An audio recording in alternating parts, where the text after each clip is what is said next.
Catherine. Big. Sir Charles, salamat Nabala pa tuloy kita kasi sinamahan mo ako dito. Yun naman talaga dapat ginagawa ng kaibigan, di ba?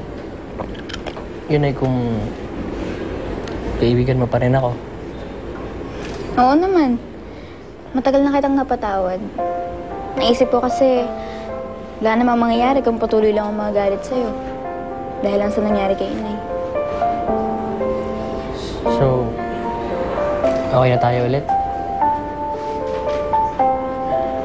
Matagal na rin man tayo naging magkaibigan Marami na tayong napagsamahan, kaya hindi ko basta-basta may tatapon yan. Nga pala, pasensya sa mga nasabi ko sa'yo dati Hayaan mo na lahat yun. Kalimutan mo na. Mahalaga, ibigin na ulit tayo. Thank you. Catherine, nakabayad na ako. Saka nandiyan yung sundo natin. Pwede na tayo umuwi. Sir Charles, salamat ulit Mauna na kami. Samahan ko na kayo.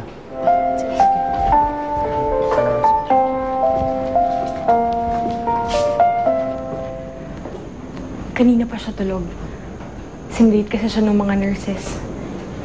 Hindi niya kasi mapigilan nung umiyak na umalis si Ferdinand kanina.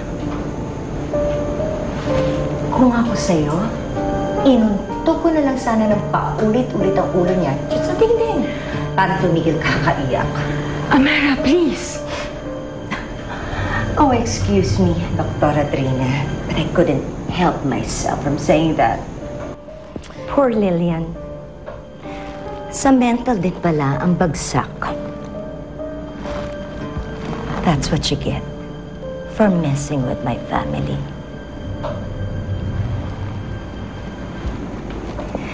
Ngayon wala nang makakapigil sa mga plano natin.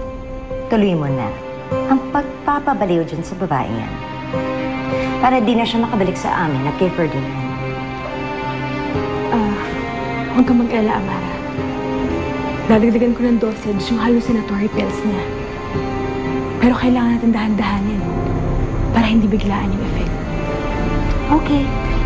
Bye, Trina.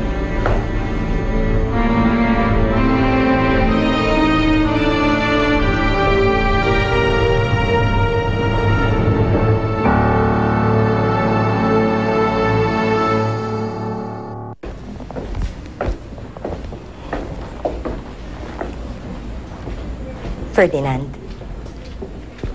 umuwi na tayo. I think you need a change of ambience. It's been a long day.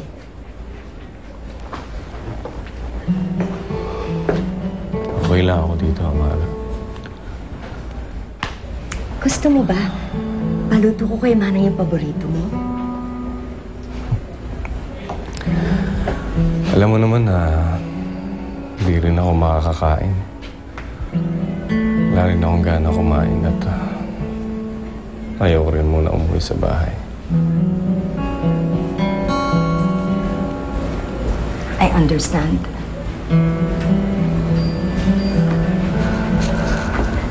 Basta, lagi mo tandaan. Andito lang ako, ha? Salamat. Nandito ako lagi para sa'yo.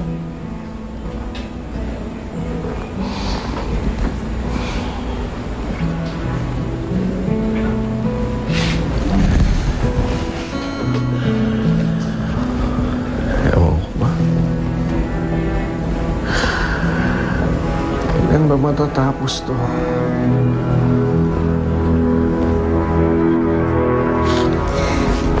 Tama na, Ferdinand. Tama na.